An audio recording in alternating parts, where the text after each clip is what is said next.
ಅಂತಾರಾಷ್ಟ್ರೀಯ ಸುದ್ದಿ ಇರಾನ್ ಮತ್ತು ಅಮೆರಿಕ ಉದ್ವಿಗ್ನತೆ ಮತ್ತು ಹಡಗು ವಶ. ಇದು ಅಂತಾರಾಷ್ಟ್ರೀಯ ಮಟ್ಟದಲ್ಲಿ ಇಂದಿನ ಅತಿ ದೊಡ್ಡ ಸುದ್ದಿ ಎಂದರೆ ಹಾರ್ಮುಜ್ ಜಲಸಂಧಿಯಲ್ಲಿ strait of Hormuz. Iran America ಪಡೆಗಳು ಭಾರತಕ್ಕೆ ಬಂದಿರುವುದು, ಹಡಗು ಸೇರಿದಂತೆ 2 ವಾಣಿಜ್ಯ ನೌಕೆಗಳು ವಶಪಡಿಸಿಕೊಂಡಿರುವುದು.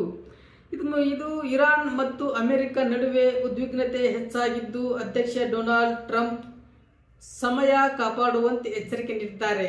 ಮಧ್ಯ ಪ್ರಾಚ್ಯದಲ್ಲಿ ಯುದ್ಧದ ಭೀತಿ ಎದುರಾಗಿದ್ದು, ಜಾಗತಿಕ ಮಾರುಕಟ್ಟೆಯಲ್ಲಿ ತಲ್ಲಣ ಸೃಷ್ಟಿಯಾಗಿದೆ. ರಾಷ್ಟ್ರೀಯ ಸುದ್ದಿ ಮಲ್ಲಿಕಾರ್ಜುನ್ ಖರ್ಗೆ ಮತ್ತು ಚುನಾವಣಾ ಆಯೋಗ ಮುಖಾಮುಖಿ.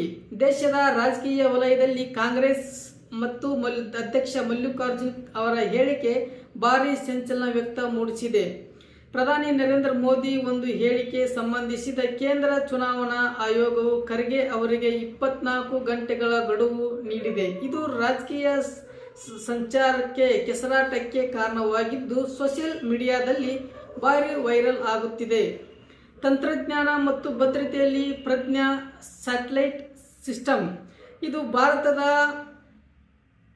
ಸುಧಾರಿತ ಭದ್ರತೆಯಲ್ಲಿ ಮತ್ತು ಆಂತರಿಕ ಕ್ರಾಂತಿ ಆರಂಭವಾಗಿದೆ. DRDO ಅಭಿವೃದ್ಧಿಪಡಿಸಿದ್ದ ಪ್ರಜ್ಞಾ ಎಂಬ ಸುಧಾರಿತ ಸ್ಯಾಟಲೈಟ್ ಇಮೇಜಿಂಗ್ ಸಂಸ್ಥೆಯನ್ನು ಗೃಹ ಸಚಿವಾಲಯವು ಗಡಿ ಭದ್ರತೆಗಾಗಿ ಜಾರಿಗೆ ತಂದಿದೆ.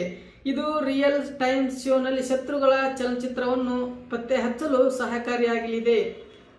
ರಾಜ್ಯ ಸರ್ಕಾರ ಸುದ್ದಿ. ಕರ್ನಾಟಕ ಕೊಡಗಿನಲ್ಲಿ ವಿದೇಶಿ ಪ್ರಜೆ ಮೇಲೆ ದೌರ್ಜನ್ಯ. ಇದು ಕರ್ನಾಟಕದ ಕೊಡಗಿನಲ್ಲಿ ಅಮೆರಿಕ ಮೂಲದ ಪ್ರವಾಸಿ ಮಹಿಳೆಯ ಮೇಲೆ ನಡೆದ ದೌರ್ಜನ್ಯ ಪ್ರಕರಣ ರಾಜ್ಯಾದ್ಯಂತ ಆಕ್ರೋಶ ವ್ಯಕ್ತವಾಗಿದೆ.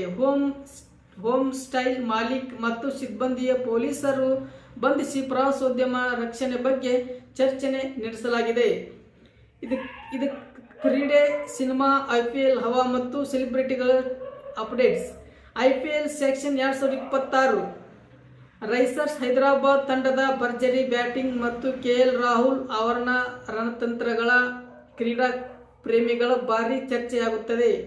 ಬಾಲಿವುಡ್ ಅಭಿಷೇಕ್ ಬಚ್ಚನ್ ಮತ್ತು ಐಶ್ವರ್ಯಾ ರೈ ತಮ್ಮ 19ನೇ ವಿವಾಹ ವಾರ್ಷಿಕೋತ್ಸವವನ್ನು ಆಚರಿಸುತ್ತಿದ್ದು, ಅವರ ಅಭಿಮಾನಿಗಳು ಶುಭ ಮಳೆ ಸುರಿಸುತ್ತಿದ್ದಾರೆ.